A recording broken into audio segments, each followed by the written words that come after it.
उत्तर प्रदेश के वज़ीर आला योगी आदित्यनाथ ने पुरतशद्दुद वाक़यात की मजम्मत की है। वज़ीर आला ने यह भी कहा कि तशद्दुद बर्पा करने वालों की पहचान कर ली गई है और उनके असासाजात को सीज करके नुकसान की भरपाई की जाएगी। वहीं समाजवादी पार्टी के सदर अखिलेश यादव ने तशद्दुद के लिए बीजेपी हुकूमत को जिम्मेदार करार दिया है। हिंसा में लिप्त प्रत्येक तत्व की प्रॉपर्टी को जब्त करेंगे और उस जब्त से सार्वजनिक संपत्ति को हुए नुकसान या कहीं पर पब्लिक प्रॉपर्टी को जो डैमेज किया गया है, इसकी भरपाई भी हम उन सभी उपद्रवियों से करेंगे, क्योंकि वे सब चिन्हित चेहरे हैं, वे सब वीडियोग्राफी में आ चुके हैं, सीसीटीवी की फुटेज में आ चुके हैं। इन सब की प्रॉपर्टी को जब्त करके इनसे हम इसका बदला लेंगे और सख्ती से निपटने के लिए इसके बारे में मैंने कहा है। पूरे प्रदेश के अंदर धारा 144 लागू है, 8 नवंबर से निरंतर चल रही है। बिना परमिशन के कोई भी प्रदर्शन नहीं हो सकते और प्रदर्शन के नाम पर आप हिंसा करें, यह स्वीकार्य नहीं है।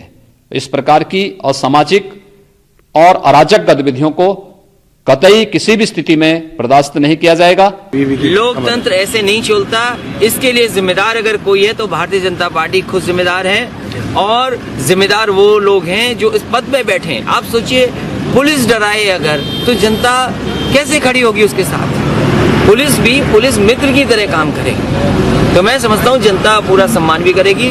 और जो लखनऊ हुआ, मैं तो चाहूँगा कि लखनऊ का मामला खत्म हो, शांति हो। मेरी उन लोगों से भी अपील है जहाँ तक ये बात पहुँचे कि लोग अपने हाथ में कानून व्यवस्था न लें, अपना धरना प्रदर्शन शांतिपूर्ण ढंग से करें। जो राष्ट्रपिता महात्मा गांधी का रास्ता था सत्याग्रह का, वो रास्ता अपनाएं, उसी से जीत हासिल होगी।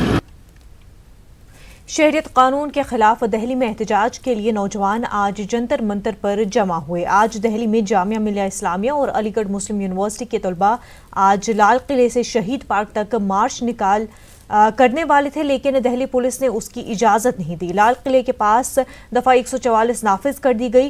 दिल्ली के कई इलाकों में इंटरनेट खिदमात भी मुअत्तल कर दी गई है। जंतर मंतर पर एहतजाज का जायजा लिया हमारे दिल्ली नुमाइंदे खुर्रम शहजाद ने। आज दिल्ली में सिटीजनशिप अमेंडमेंट एक्ट के खिलाफ लाल किले से मार्च की कॉल दी गई, दफा 144 नाफिज की गई, उसको नाकाम कर दिया गया। लेकिन उसके बाद से सारे लोग अपने जज्बात का इजहार करने जंतर मंतर पहुंचे हैं।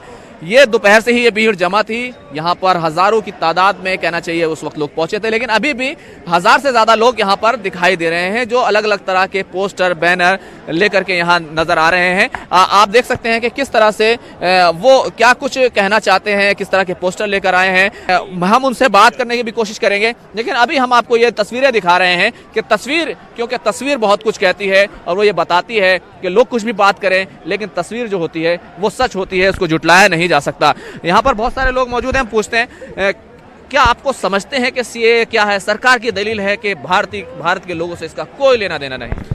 क्या बांग्लादेश में बिहारी मुस्लिम परसिक्यूटेड माइनॉरिटीज नहीं है? और ये तीन कंट्रीज ही क्यों? अगर हम श्रीलंका में आते हैं तो क्या तमिल श्रीलंका परसिक्यूटेड माइनॉरिटीज नहीं है? क्या वहाँ क्या पूरा ये वर्ड जानता है? क्या अहमदिया, क्या Rohingyas Muslim are not persecuted minorities? तो मेरा सवाल ये है कि सर, अगर 2 लोग डूब रहे होंगे नदी में तो क्या आप किसी धर्म के आधार पे किसी एक विशेष रीजन के लोगों को बचाएंगे? एक तस्वीर हमने और देखी आज राजघाट पर दिखाई दी। जो पाकिस्तान से आए हुए हिंदू हैं, वहाँ पर जो शरणार्थी हैं, पनाहगुज़ी हैं, वो लोग इस बिल के समर्थन में, हिमायत में एहतजाज कर रहे थे, डेमोस्ट्रेशन कर रहे थे। आप लोग उनके खिलाफ हैं क्या? क्या आप नहीं चाहते कि जो मजलूम लोग हैं उनको वहाँ पर भारत में रहने का मौका मिले? देखिए, पाकिस्तान से जो भी हिंदू भाई आए हैं, कभी किसी ने आज तक उनका विरोध नहीं किया।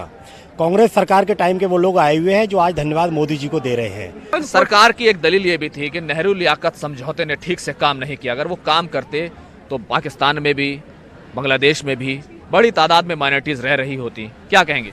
देखिए, माइनॉरिटीज़ तो अभी भी वहाँ रह रही हैं, ऐसा तो है नहीं कि माइनॉरिटीज़ वहाँ नहीं रह रही हैं। दलील ये देना और लोगों को भड़काना कि वहाँ माइनॉरिटीज़ के साथ जुल्म हो रहा है। देखिए, माइनॉरिटीज़ जहाँ होती हैं उनके साथ थोड़े बहुत तो परसिक्यूशन होते हैं, लेकिन ये कहना कि वहाँ रह ही नहीं रहे माइनॉरिटीज़ तो गलत है। मुंबई के अगस्त क्रांति मैदान पर शहरियत तरमीमी कानून और एनआरसी के खिलाफ पुरजोर अवामी एहतजाज किया गया। एहतजाज में सियासी, समाजी, मिली और फिल्मी शख्सियात के साथ अवाम ने बड़ी तादाद में शिरकत की। मुजाहिरीन ने पुरजोर तरीके से शहरी तरमीमी कानून को वापस लेने का मुतालबा किया। हमारे नुमाइंदे मोयुद्दीन ने मारूफ समाजी कारकुन सुधेंद्र कुलकर्णी से बात की। अगस्त क्रांति मैदान में बहुत ही बड़े पैमाने पर लोग जमा हो चुके हैं। आप देख सकते हैं कि हाथों में तिरंगा झंडा लिए और बैनर लिए जो है वो कैब की मुखालफत कर रहे हैं और इसी के साथ साथ एनआरसी को वापस लेने की बात कर रहे हैं। हर धर्म, हर जात, हर वर्ग के लोग यहाँ पर मौजूद है। आप देख सकते हैं कि स्टूडेंट यूनियन के लोग भी यहाँ पर आए हुए हैं जो मुंबई यूनिवर्सिटी से वाबस्ता है और वो गाने के जरिए जो है वो इस पूरी की पूरी मुहिम को आगे बढ़ा रहे हैं। एनआरसी और कैब का जो है वो निषेध कर रहे हैं। इसमें एक बात कहने के लायक ये है कि मुंबई पुलिस ने अगस्त क्रांति मैदान के चारों तरफ जो है वो सख्त सिक्योरिटी बना रखी है और इस बात की कोशिश में है कि किसी भी किस्म का जो है वो किसी भी किस्म की लॉ एंड ऑर्डर की सिचुएशन जो है खराब नहीं हो पाए। आप देख सकते हैं कि मतलब कितनी बड़ी तादाद में यहाँ पर क्राउड में यहाँ पर लोग आए हुए हैं और ये लोगों के आने का सिलसिला जो है वो शुरू है। हमारे साथ मौजूद है गांधीयन आइडियोलॉजी के मानने वाले मारूफ समाजी कारकुन सुधेंद्र कुलकर्णी साहब। हम इससे बात करते हैं। कुलकर्णी साहब, एक बात ये बताइए कि आपने गांधी जी का पोस्टर यहाँ पे लेके आए हैं बतौर एहतजाज। आंदोलन क्यों हो रहा है? क्योंकि उस समय हिंदू, मुस्लिम, सिख, ईसाई सब लोगों ने भारत की आजादी के लिए लड़ाई दी थी। आज फिर से भारत को जोड़ने के लिए और तोड़ने से रोकने के लिए हम सब साथ आए हैं। अच्छा, एक बात ये बताइए कुलकर्णी साहब के क्या आपको लगता है कि हुकूमत जो है वो कैब वापस ले पाएगी? क्या आपको लगता है कि हुकूमत जो है वो सीएए वापस ले पाएगी और एनआरसी जो है वो उस पे जो अपने स्टैंड लिया उसको वापस ले पाएगी? देखिए, जब जनता की आवाज और जनता की एकता मजबूत होगी, जो संकेत आज दिखाई दे रहे हैं, और ये तो शुरुआत है, अभी बाकी पूरा पिक्चर बाकी है। क्योंकि आज हर शहर में, हर गांव में लोग सड़क पे आ रहे हैं और इस काले कानून के विरुद्ध अपना आवाज उठा रहे हैं। जब इसकी ताकत बढ़ेगी तो हुकूमत को और कोई रास्ता नहीं रहेगा। इस बिल को वापस लाए और एनआरसी को खत्म करें। मेरा एक सवाल ये आपसे महत्वपूर्ण सवाल है। आप जो है वो अटल बिहारी सरकार में एडवाइजर रहे हैं, तो क्या अटल बिहारी जी अगर पीएम होते तो क्या ये कानून लाते? बिल्कुल नहीं, क्योंकि मैं अटल बिहारी वाजपेयी जी के साथ 6 साल प्राइम मिनिस्टर ऑफिस में था और अटल बिहारी वाजपेयी जी ने एक बात कही थी, if India cannot be secular then India cannot remain India. से कि सुप्रीम कोर्ट में ये मामला चला गया है, क्या लगता है कि सुप्रीम कोर्ट इंसाफ कर पाएगी दस्तूर के मुताबिक? देखिए, हम तो ये आशा ही कर सकते हैं सुप्रीम कोर्ट सुप्रीम रहे। अब सुप्रीम कोर्ट सुप्रीम रहेगी या नहीं रहेगी ये तो आगे पता चलेगा।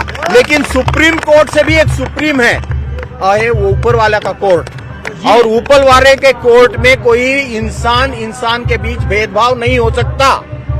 सुधेंद्र कुलकर्णी साहब जो है, जो अटल बिहारी वाजपेयी सरकार में 6 साल तक एडवाइजर है, इनका ये कहना है कि अटल बिहारी वाजपेयी का जो है बहुत ही हिस्टोरिकल, बहुत ही तारीखी जुमला था कि अगर हिंदुस्तान सेकुलर नहीं रहेगा तो वो हिंदुस्तान नहीं रहेगा। कैमरा पर्सन अविनाश लोंडे के साथ मोयुद्दीन, न्यूज़ 18 मुंबई। मुंबई के अगस्त क्रांति मैदान में शहरियत कानून के खिलाफ एहतजाज में फिल्म अदाकार फरहान अख्तर भी पहुंचे। इस मौके पर उन्होंने क्या कहा, ये सुनते हैं। Against something is absolute democratic right. Yeah, people are raising their voices, and I subscribe to the view that there seems to be a certain amount of discrimination in what has been planned and what is happening. And as a citizen of this country, and as somebody who has been born and is grown up with a certain idea of what India is, it is important for me to raise my voice. हाँ, लेकिन अगर आप देखें उन details में तो ऐसा लग रहा है कि हो सकता है कुछ, ऐसा लगता है ना कि हो सकता है। मतलब अगर आप पढ़ेंगे क्या देखा उसमें तो it seems like it's a possibility. And people here, why would so many people be concerned? If everything was okay, why would so many people be concerned? Not just in Mumbai, in Assam, in Delhi, in Bangalore, in Hyderabad. Why are people concerned? फिल्मी हस्तियों ने CA की मुखालफत में हुए एहतजाज में बढ़ चढ़कर हिस्सा लिया। एहतजाज में शिरकत के लिए पहुंची अदाकार स्वर्णा भास्कर ने सीए को लेकर हुकूमत की नीयत पर सवाल खड़े किए। वहीं फिल्म हिदायतकार ओम प्रकाश मेहरा ने हुकूमत से सबको साथ लेकर चलने की अपील की। मुझे लगता है कि मैं बहुत उम्मीद के साथ देखती हूँ इन प्रदर्शन को, क्योंकि मुझे लगता है कि ये विरोध के प्रदर्शन नहीं, जैसा कि मैं बार बार कह रही हूँ, ये संविधान के मूल्यों के लिए समर्थन का प्रदर्शन है। ये गांधी जी का जो सपना था इस देश को लेकर, ये उसके समर्थन में प्रदर्शन है। ये हिंदू मुस्लिम और बाकी समुदाय के बीच में इस देश में भाईचारे के समर्थन में प्रदर्शन है। ठीक है, आप इसको विरोध का नाम देके सिर्फ एक रंग में मत इसे ढांपिए। आप देखिए आज मुंबई में जो हुआ है उसमें कोई राजनीतिक दल इन्वॉल्व नहीं है। ये जन सैलाब है, ये जनता की आवाज है। इस देश की जनता जो है वो शिक्षा चाहती है, वो रोजगार चाहती है, वो स्वास्थ्य चाहती है। उसे हिंदू मुस्लिम के इस फालतू झगड़े में नहीं पड़ना है। ये जो कानून है सीएए का, एनआरसी का, ये इस कानून की कोई जरूरत नहीं है इस देश में। इस देश में अगर आपको नागरिकता देनी थी, जो हिंदू शरणार्थी हैं और जो सिख शरणार्थी हैं, जो पाकिस्तान, बांग्लादेश, अफगानिस्तान से आए हैं, जो आ चुके हैं इतने सालों से, आपके पास वो प्रक्रिया है। अगर आप अदनान सामी को उस प्रक्रिया के तहत नागरिकता दे सकते हैं, तो आप उन हिंदू शरणार्थियों को क्यों नहीं दे सकते हैं नागरिकता उसी प्रक्रिया के तहत? आपको संविधान बदलने की क्या जरूरत है? थोड़ा इंक्लूसिव होना चाहिए। कोई भी इतना बड़ा लॉ ऑर्डर जब आता है, सबको साथ लेके चलना चाहिए। मैं तो यही कहूँगा। तो वही अमित शाह कह रहे हैं किसी भी कम्युनिटी को, मुस्लिम हो कोई भी हो, उनको डरने की जरूरत नहीं। सर, इसके ऊपर क्या कहना, आपका रिएक्शन क्या है? अरे वो इतने बड़े आदमी हैं, वो कुछ बोलेंगे, उनके ऊपर मैं क्या रिएक्शन दूंगा। इस वक्त की बड़ी खबर कर्नाटक से। बेंगलुरु में एहतजाज के दौरान 2 अफराद की मौत। एक निजी अस्पताल में दोनों की मौत हुई है। कर्नाटक के साहिली शहर में पुरतशद्दुद एहतजाज हुआ। पुलिस की फायरिंग में 2 अफराद की मौत हो गई। जलील और नौशीन नामी 2 नौजवानों की मौत हुई है। शहरियत तरमीमी कानून के खिलाफ एहतजाज किया जा रहा था। एहतजाज के दौरान पुलिस ने फायरिंग की। अस्पताल में 2 अफराद की मौत हो गई। काफी अहम खबर कर्नाटक से। बेंगलुरु में एहतजाज के दौरान 2 अफराद की मौत हो गई। एक निजी अस्पताल में दोनों की मौत हो गई। कर्नाटक के साहिली शहर में पुरतशद्दुद एहतजाज हो रहा था। पुलिस की फायरिंग में 2 नौजवानों की मौत हो गई। जलील और नौशीन नामी इन नौजवानों की मौत हो गई। शहरियत तरमीमी कानून के खिलाफ बेंगलुरु में ये एहतजाज किया जा रहा था। इस एहतजाज के दौरान पुलिस ने एहतजाजियों पर फायरिंग की, जिसमें 2 शहरी मारे गए। जलील और नौशीन नामी ये 2 नौजवान जो है इनकी मौत हो गई। अस्पताल में दोनों अफराद की मौत हो गई।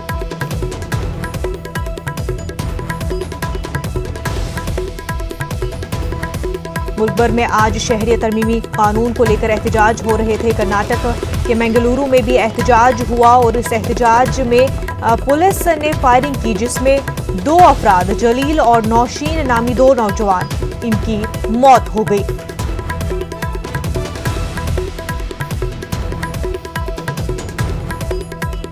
आपको बता दें, बेंगलुरु में पुलिस ने एहतजाजियों पर जमकर लाठियां भी बरसाई। इसी दौरान पुलिस ने फायरिंग भी की और जलील और नौशीन नामी 2 नौजवानों की इस एहतजाज में एक अस्पताल में, निजी अस्पताल में दोनों अफराद की मौत हो गई।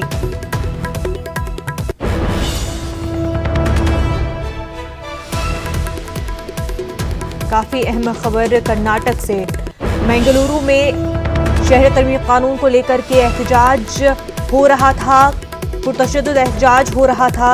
पुलिस ने लाठियां भी बरसाई एहतजाजियों पर और फायरिंग भी की, जिसके चलते जलील और नौशीन नामी 2 नौजवानों की मौत हो गई।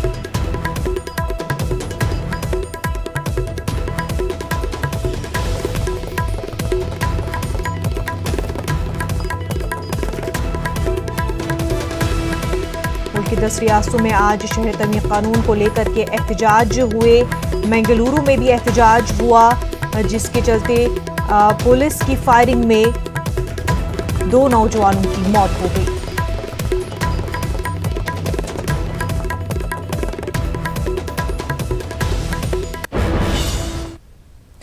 आगे बढ़ते हैं। गुजरात के मुख्तलिफ शहरों में भी सीए और एनआरसी की मुखालफत में एहतजाजी मुजाहिरे किए गए। अहमदाबाद में एहतजाजियों ने बस पर पथराव किया, जिसके बाद हालात कशीदा हो गए। ताहम पुलिस ने बहुत जल्द हालात को काबू में कर लिया।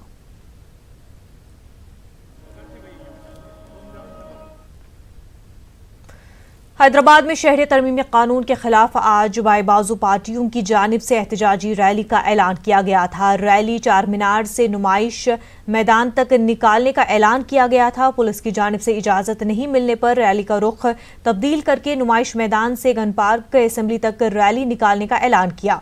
चार मीनार के पास आज सुबह से ही एहतजाजी जमा हो गए। एहतजाज करने पर पुलिस ने कई एहतजाजियों को हिरासत में ले लिया। South zone DCP Avinash Mohanty ने बताया कि साउथ जोन पुलिस ने किसी भी किस्म की रैली या एहतजाज की इजाजत नहीं दी। बिना इजाजत एहतजाज करने पर पुलिस ने एहतजाजियों को हिरासत में लिया है।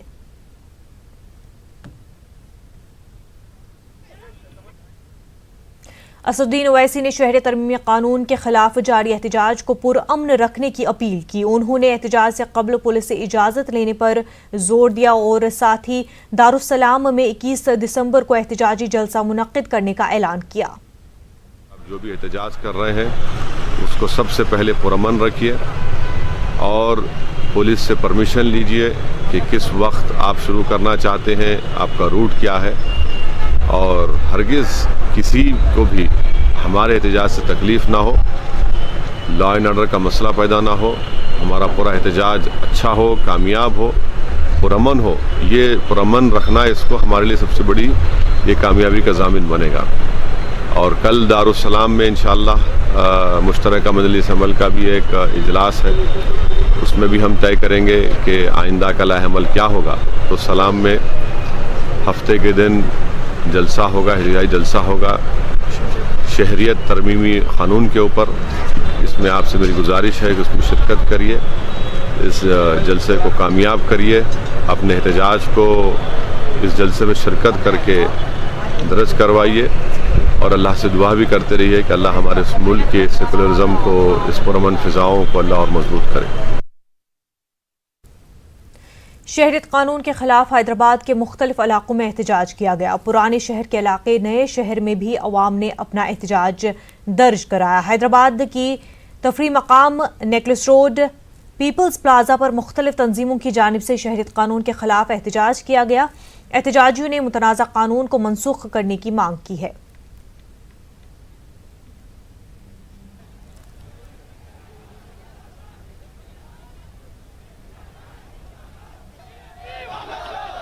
ये लोग ये आर्टिकल 15 ये बताते हैं कि किसी को मजहब के नाम पर, जात के नाम पर, किसी इलाके के नाम पर, जबान के नाम पर किसी को जो अलग देखना, इसका ये आर्टिकल 15 का खिलाफ है, राइट टू इक्वालिटी का खिलाफ है। हमारा सिटीजन्स अमेंडमेंट एक्ट ये इसकी खिलाफ जाते हैं, इसीलिए हम इसको मुखालिफत करते हैं। किसी मजहब के नज़रिए से नहीं देखते, हम सिर्फ दस्तूर की नज़र से देखते हैं, इसीलिए हम ये बोलना चाहते हैं ये खिलाफ है। बनाने का काम है, ये रियासत का काम है।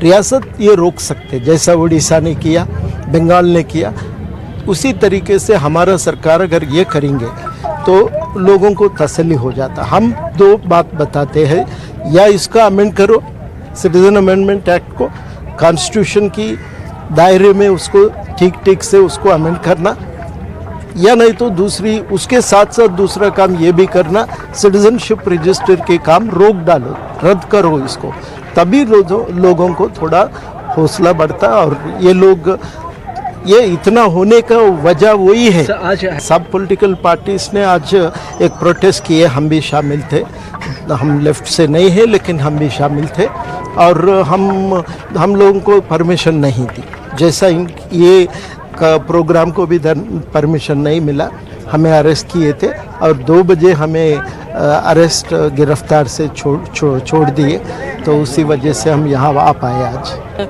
सीए के खिलाफ जो नया कानून निकाले, एक्ट निकाले, ये बात है कि हम जो है ना, हम गवर्नमेंट से नहीं है, गवर्नमेंट हमसे है। तो जब पूरे इंडिया में इतने लाखों लोग प्रोटेस्ट कर रहे हैं, इस चीज़ से नाखुश है, ये एक्ट के खिलाफ है, तो मोदी बीजेपी गवर्नमेंट को जो है एक्ट विड्रॉ करना ही पड़ेगा। अगर वो सेक्शन 144 इम्पोज कर दे तो कब तक करेंगे? आखिर हम तो आखिर तक रुकने वाले नहीं है, हमारी आखिरी सांस तक नहीं रुकने वाले हैं।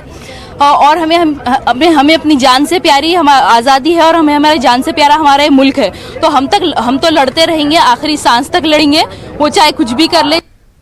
शहरी तरमीमी कानून के खिलाफ बेंगलुरु में मुस्लिम, सिख, ईसाई, बुद्ध, जैन और दीगर अक़लियती तबकों ने मिलकर आवाज़ उठाई है। बेंगलुरु में ऑल इंडिया मिली काउंसिल ने कौमी यौम हुकूक़ अक़लियत मनाया। शहर के दारुस्सलाम में हुए इस इजलास में मुख्तलिफ अक़लियती तबकों के नुमाइंदों ने इत्तेहाद का मुजाहिरा किया। मरकजी हुकूमत के कानून की शिद्दत के साथ मुखालफत की। सिर्फ हर देश की होती है, जो इस देश के वासी हैं शुरू से, चाहे जब से हिंदुस्तान आज़ाद हुआ है, वो वैसे ही हैं। जो बाहर से आते हैं, जो रूल्स रेगुलेशंस हैं, उनके हिसाब से उनको सिटी चाहिए। ये माइनॉरिटी और किसी कौम के हिसाब से नहीं जोड़ना चाहिए, नहीं होना चाहिए, सवाल ही नहीं पैदा था। मज़हब के हिसाब से होना ही नहीं चाहिए। और हम ये भी चाहेंगे कि जो अलग अलग मज़हब के लोग हैं, ये भी मत समझे कि मज़हब के नाम से हो रहा है। यदि कुछ गलत हो रहा है, यदि मज़हब के नाम से डायरेक्टली इनडायरेक्टली कुछ किया जा रहा है, तो वहाँ आवाज़ उठानी चाहिए, मिल के आवाज़ उठानी चाहिए। हमारी देश में इसकी ज़रूरत नहीं है। कौन नहीं जानते किसी इधर का सिटीज़न कौन है? तो 1300 मिलियन लोग जो रहते हैं इधर, ये सिटीज़नशिप रजिस्टर बनाने का काम, ये तो बहुत अननेसेसरी काम है। आज जब हम देखते रहे कि ये हॉल में अगर कोई है जो भारत देश में पैदा नहीं हुए हैं, तो ऐसे लोगों का रजिस्टर में एंटर करने की क्या ज़रूरत है? तो ये मेथड जो है, ये मेथड से पोलराइजेशन ज़्यादा होगी। हम इस स्टेज से आज ये मैसेज देना चाहते हैं कि ये मुल्क हमारा तमाम मज़ाहिब के रहने वालों को हुकूक देता है, उसके हक़ देता है, सब मिल कर रहें। ये जो आज जो हुकूमत आज इसमें इक़्तिदार में है, इनकी तरफ से जो ये परेशानियां हैं, हम ये मैसेज देना चाहते हैं कि हम सब एक हैं, चाहे अलग अलग मज़हब के मानने वाले, हम हिंदुस्तानी हैं। हम मिलजुल कर इस मुल्क की तरक्की के लिए, फलाह बहबूद के लिए काम करें। आज के दिन हम ये मैसेज देना चाहें। तमाम अक़लियत में मिलकर हमने इस इजलास के ज़रिए से ये आवाज़ उठाई है कि अक़लियतों के जो हुकूक़ हैं उनको पहुँचाया जाए। उसमें सबसे बड़े जो मसले हैं वो आज़ादी मज़हब की, और दूसरा जो है शहरियत का मसला कि अक़लियतें जो है ये कोई दूसरे दर्जे के शहरी नहीं है, बल्कि उनका भी इस मुल्क पर बराबर का हिस्सा है जिस तरह से अक़लियतों का है। जो है जहाँ पर कांग्रेस की हुकूमत थी, तो बाकायदा विधानसभा में बैंक्वेट हॉल में जो है इस यौम अक़लियत सरकारी सतह पर मनाया जाता था। मगर अफसोस है यहाँ पर जो है बीजेपी हुकूमत आने के बाद में टीपू जयंती को मनसूख किया गया और यौम अक़लियत को भी जो है सरकारी सतह पर नहीं मनाया गया है। हम इस मामले की मजम्मत करते हैं और ये उम्मीद करते हैं कि आइंदा जो है रियासती हुकूमत इस तरह के जो दस्तूरी हुकूक़ हैं उसकी जो है पामाली नहीं करेगी।